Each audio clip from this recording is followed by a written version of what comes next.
Voici à quoi ressemble Benghazi. Un champ de ruines où des quartiers entiers ont été détruits.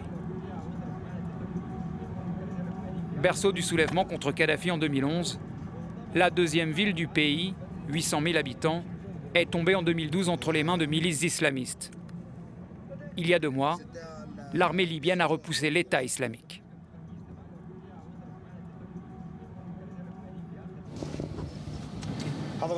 Là, c'était notre poste d'observation.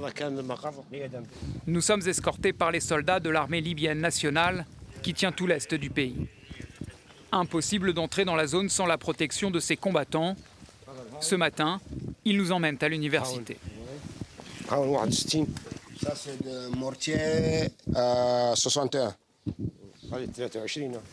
Ça, c'est de 23 mm. Avant d'être repris, les lieux étaient occupés depuis plus d'1 an par les djihadistes de l'État islamique. Ils ont laissé des traces de leur présence. Ça, c'est la devise de Daesh. Et ça, c'est le drapeau de Daesh.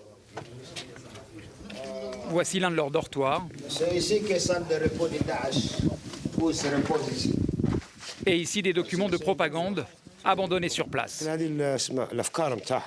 Ça, c'est un aperçu de leurs idées. Par exemple, comment créer un État, comment attaquer l'armée et la police, et aussi comment faire un attentat suicide.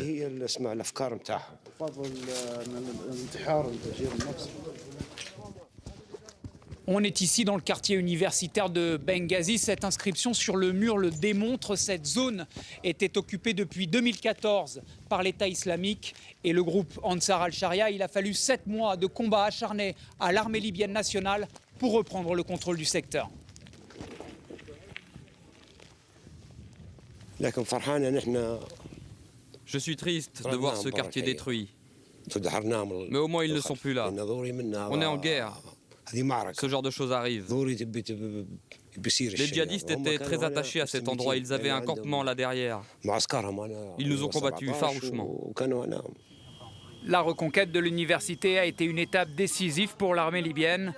Mais à Benghazi, l'État islamique reste en embuscade.